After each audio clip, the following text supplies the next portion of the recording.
de todo lo que estoy haciendo pasar, hemos visto lo referente a los fundamentos, las definiciones, fundamentos, terminología, que está referido a los mecanismos. A continuación les voy a mostrar, bueno, también vimos la otra manera de definir o generar a los mecanismos a través de los grupos estructurales. O sea, yo se lo mostré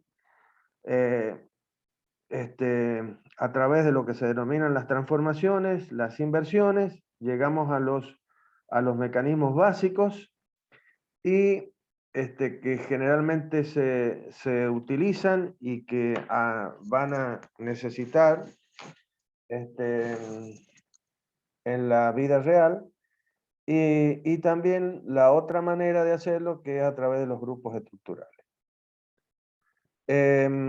Bien, antes de continuar, vamos a mirar un poquitito, así a modo de ejemplo, ¿no es cierto?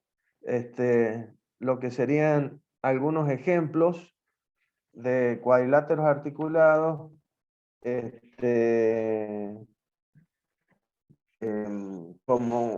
como parte básica de un determinado mecanismo de la vida real. Acá en lo que estamos viendo en la pantalla, de alguna manera lo que se está mostrando es el fin de un mecanismo, básicamente, y es la de controlar los movimientos. Y acá es parte de lo que vamos a ver en lo que es la síntesis de mecanismo, que si bien sería según la posición en el libro, sería el próximo capítulo, lo que vamos a hacer es saltear un poquito el tema de síntesis para seguir con el tema de análisis de posiciones. En la búsqueda de poder ver todo lo que es análisis de posición, velocidad, aceleración, tanto en forma gráfica y analítica, para que de esa manera podamos llegar pronto al primer parcial, porque si no se nos va muy lejos el primer parcial. De cualquier manera, síntesis lo podemos ver después, inmediatamente que terminemos con eso. Pero acá esta placa lo que muestra es justamente la importancia de la salida a través del eslabón acoplador. Entonces, acá tenemos un cuadrilátero articulado cualquiera, ¿no es cierto? Está conformado por su eslabón 1, que estaría formado por estos dos pivotes fijos, el eslabón 2, que sería nuestro eslabón de entrada o manivela, el eslabón 3, que en este caso estaría formado por un eslabón tipo ternario, ¿no es cierto? Que tiene esta forma triangular. Y el eslabón 4, que es el eslabón de salida, o seguidor también llamado, ¿sí?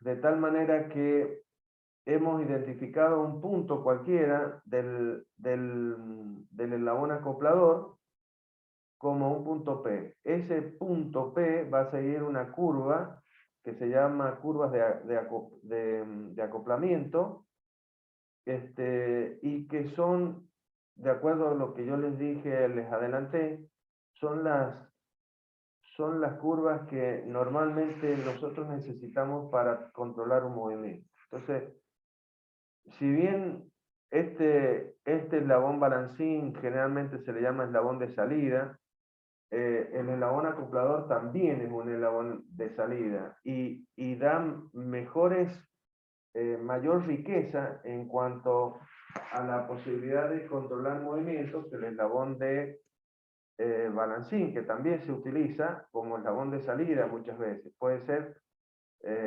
acuérdense que las escobillas de un limpiaparabrisas serían este eslabón balancín. En el caso de esa utilización, ¿sí? Pero si ustedes ven acá a la derecha, nosotros tenemos otros ejemplos de otros mecanismos cuadriláteros articulados donde tenemos curvas y tenemos un punto negro. Ese punto negro es un punto que le pertenece a este eslabón AB, al eslabón acoplador. Es un punto que de alguna manera yo puedo asociarlo a este eslabón, haciendo esta forma triangular. Ya lo vamos a ver cuando veamos síntesis. Entonces, si yo le doy la forma triangular al eslabón AB, que está esquematizado como una línea directamente acá, y le doy la forma triangular, incorporo este punto a este eslabón, y cuando este mecanismo gire, o sea, reciba la manivela de entrada, reciba un movimiento de rotación, este punto va a seguir esta trayectoria, o este punto va a seguir esta trayectoria, o ese punto seguirá esa trayectoria, o este punto que yo lo puedo incorporar a este eslabón, haciendo este triángulo en este sentido. Entonces ese punto, cuando este eslabón haga un giro de 360 grados, este punto seguirá completamente esta trayectoria. O sea que para la rotación completa del eslabón de entrada, este punto va a completar una trayectoria cerrada, ¿sí? Que tendrá esta forma. Ya vamos a ver las formas, las diferentes formas, cómo se les nombra, qué nombres tienen, cuando veamos síntesis. Acá hay otro ejemplo, o sea que en función de los tamaños, como fíjense, o sea, ya vamos a ver, en función de la longitud de estas barras, que acá tenemos otro mecanismo, y bueno, a ese mecanismo podremos generar otro tipo de curvas. Ya van a ver que existe un atlas que tiene 7000 curvas asociadas a eslabones, para poder de esa manera poder encontrar el mecanismo que está asociado a la curva que nosotros necesitamos. Bien, estas se llaman entonces curvas de acoplador, y están generadas por un mecanismo básico de cuadrilátero articulado. Bien, acá tenemos un ejemplo real de un cuadrilátero articulado. Fíjense que esto sería la base para este mecanismo, conformado por el eslabón 2, el eslabón 3, que sería el acoplador, y el eslabón 4, que sería el eslabón balancín. En este caso, fíjense, sería un caso de doble balancín, de un mecanismo de doble balancín. Pero en donde un punto como este punto P, que está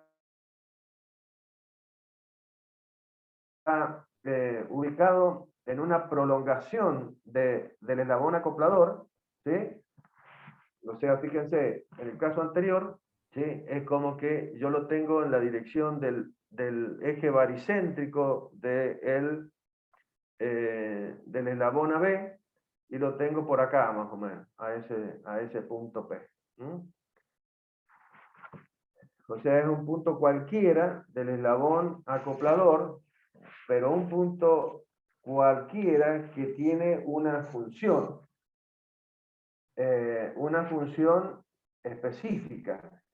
Y justamente su ubicación, ese punto genera una línea recta. Cuando este eslabón 2 o este eslabón 4 es movido, ¿sí?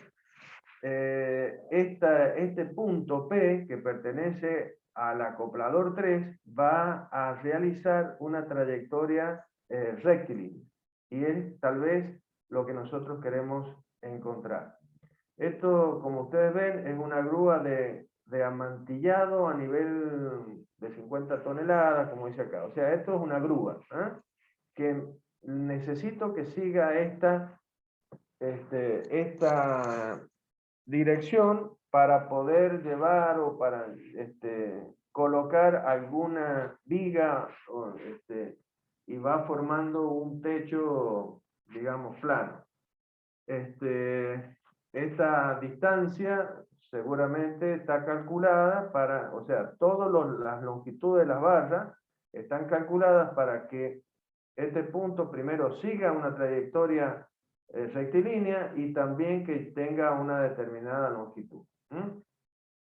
Ustedes me preguntarán, ingeniero, pero si los dos eslabones adyacentes al bastidor son balancines, ¿cómo lo voy a hacer mover a esto con un motor eléctrico, por ejemplo? Y bueno, ya vamos a ver que le vamos a agregar, ya lo hemos visto de alguna manera, lo vamos a ver con más detalle cuando veamos síntesis, la manera de controlar el movimiento de este cuadrilátero articulado de Nograsov, porque es un mecanismo de Nograsov seguramente, a través del agregado de una diada. Bien. Este otro mecanismo, también conocido, que es justamente un aspersor. Un aspersor donde el mecanismo que impulsa a ese aspersor para que siga un movimiento de rotación y pueda regar, ¿sí? Este rociador, es básicamente, fíjense, un cuadrilátero articulado. Acá tenemos A0B0, va a ser nuestro bastidor. Esta A0A será la manivela de entrada y seguramente por donde ingresará el movimiento de rotación, perdón. El eslabón AB, este sería nuestro eslabón acoplador, y nuestro eslabón balancín está conformado por este eslabón que tiene esta forma particular, y que el rociador es parte de este eslabón. O sea que cuando este eslabón balancín B0B está girando, el rociador gira con esto. Es parte, o sea, el rociador es la prolongación en el otro sentido, a partir de B0, de el eslabón BB0. Acá el eslabón BB0 sería la línea que uniría estos dos puntos, el B0 y el B. Ustedes se preguntarán, ¿qué es esto? Básicamente, ¿por qué está tan complicado? Todo esto conforma una estructura. Realmente esto es una estructura. El eslabón es todo este goniómetro, porque esto es un goniómetro, que lo que hace es, ¿qué cosa? Dar el ángulo de apertura, ¿sí?, del rociador. Es decir, qué ángulo va a abarcar el rociador para abarcar más o menos espacio de riego, básicamente. ¿Cómo lo manejo? Con este goniómetro que tengo acá. Entonces, una vez que yo fijo el tornillo, ¿sí?, esto es una sola pieza, pero tengo la particularidad de aflojar y cambiar la posición de respecto de este eslabón básico, y de esa manera variamos el ángulo de apertura del rociador. Pero básicamente tenemos un cuadrilátero articulado. Un cuadrilátero articulado. ¿Sí? Bien. Acá tenemos otro caso de cuadrilátero articulado de no-Grasov. O sea, en el caso anterior, este mecanismo sería un cuadrilátero articulado que cumple con Grasov. Es decir, las longitudes B0B, BA y AO al revés, ¿no? O sea, A0B0, A0A, AB y BB0 son tales que cumplen con la regla de que el más corto más el más largo es menor que la suma de los otros dos. Entonces, este mecanismo de aspersor, que impulsa al aspersor, mejor dicho, es un mecanismo de Grasov, básicamente. En el caso que estamos viendo ahora, este es sin duda un mecanismo de no Grasov, es decir, es un doble balancín podría ser de Grasov o no, ¿sí? De cualquier manera es un doble balancín. Deberíamos saber y aplicarle la ecuación a las distancias esta, A0B0 como bastidor, A0A, AB y B0B0, B0, perdón, para definir si esto es un mecanismo de Grasov o no. De cualquier manera, es un doble balancín. Y que conforma el mecanismo que hace la apertura del capot de un auto. Esto es un ejemplo claro de, en este caso, de la utilización también, estamos viendo la utilización de los resortes como eslabones. Que es lo que estuvimos viendo al final de la clase anterior. Entonces, fíjense que el bastidor A0B0 son dos puntos que están, que son partes del chasis del vehículo, esto sería el bastidor, y el capot es el eslabón, es la prolongación del eslabón acoplador. O sea, el capot es la prolongación del eslabón acoplador. Entonces, la apertura y cierre se logra a través de dos eslabonamientos colocados, uno en cada lado del capot. Entonces, generamos, acá es un ejemplo claro, de un movimiento espacial generado por mecanismos planos. Es decir, dos mecanismos planos, como este cuadrilátero articulado, unidos a través de un eslabón que es el capot, en la tercera dimensión, ¿sí? Para dar un movimiento espacial. Bien, esto es lo que les dije yo anteriormente, en que nosotros podemos manejar una infinidad de movimientos espaciales a través del uso de mecanismos planos. Por eso la importancia de los mecanismos planos. Bien. Bueno, y acá les vuelvo a repetir, podríamos no tener este resorte. Si no tenemos este resorte, seguramente que para mantener este capot en la posición abierta necesitamos de una barra, que es lo más normal, colocada para poder permitir la apertura del capot. O mejor dicho, mantener en la posición abierta al capot. Si no, en un auto de mayor calidad, vamos a decir así, tendríamos el resorte, que este resorte actúa como dijimos, una vez que abrimos el capot, mantenerlo en la posición de abierto está lograda gracias a la fuerza que provee este resorte para contrarrestar el momento de volteo que tiene este capó, porque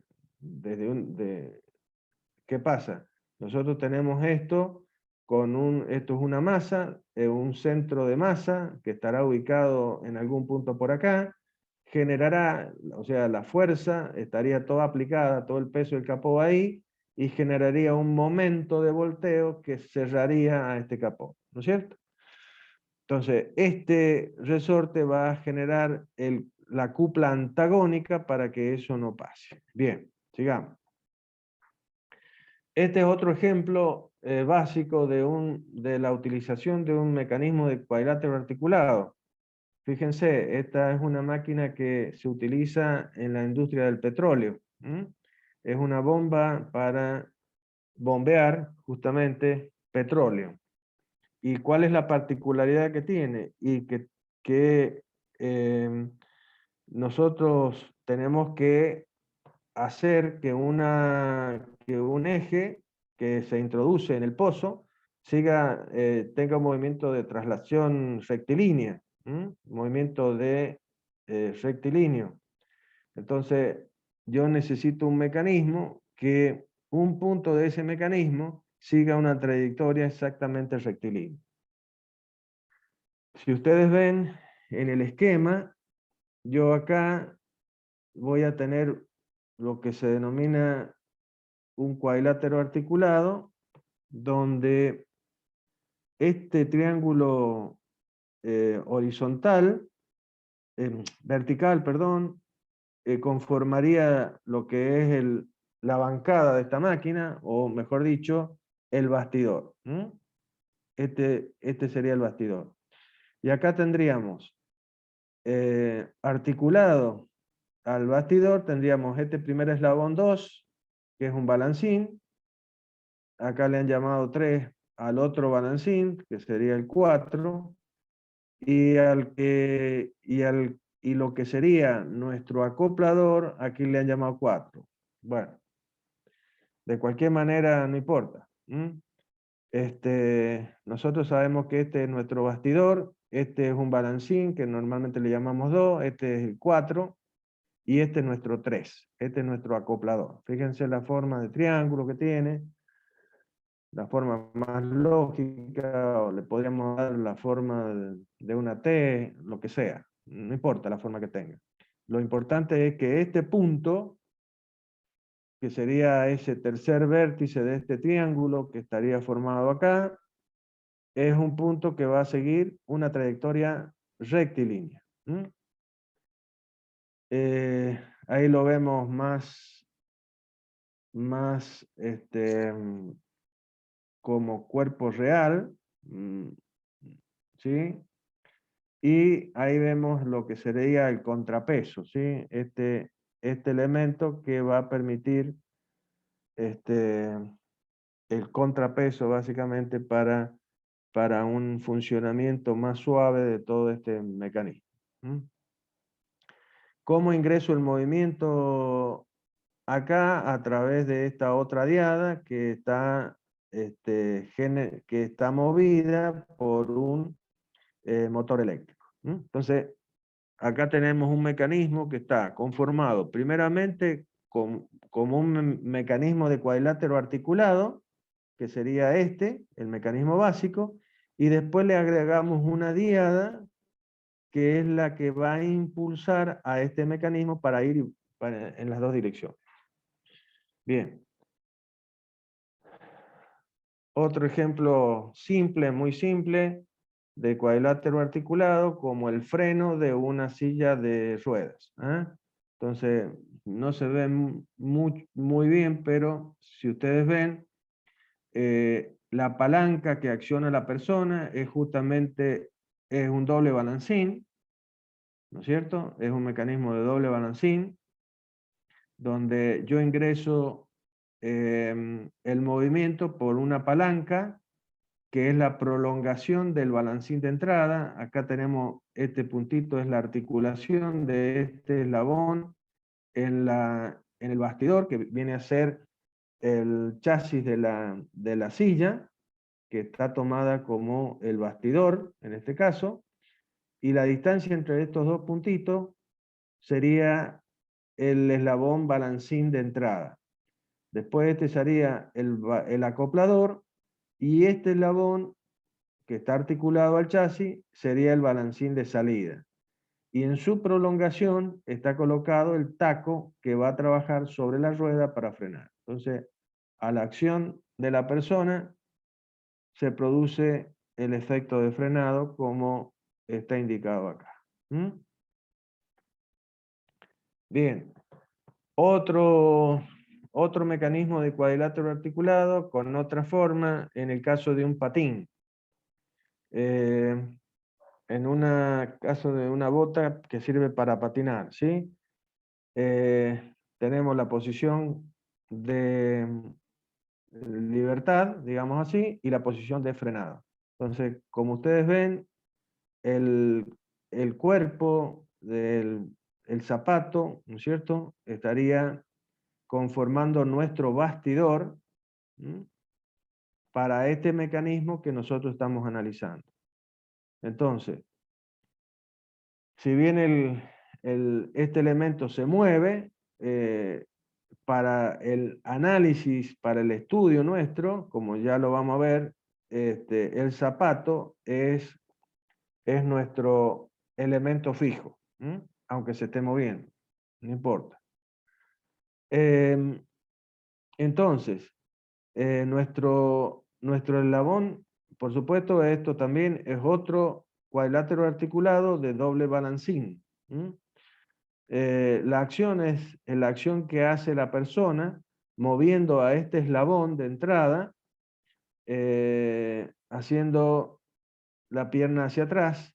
Entonces va a accionar sobre este eslabón de entrada, y este eslabón acoplador va a ser el eslabón que va a recibir ese movimiento, y que se va a mover respecto de este eslabón balancín, haciendo que este eslabón acoplador en su prolongación se apoye en el piso, generando la fricción necesaria para poder frenar, básicamente.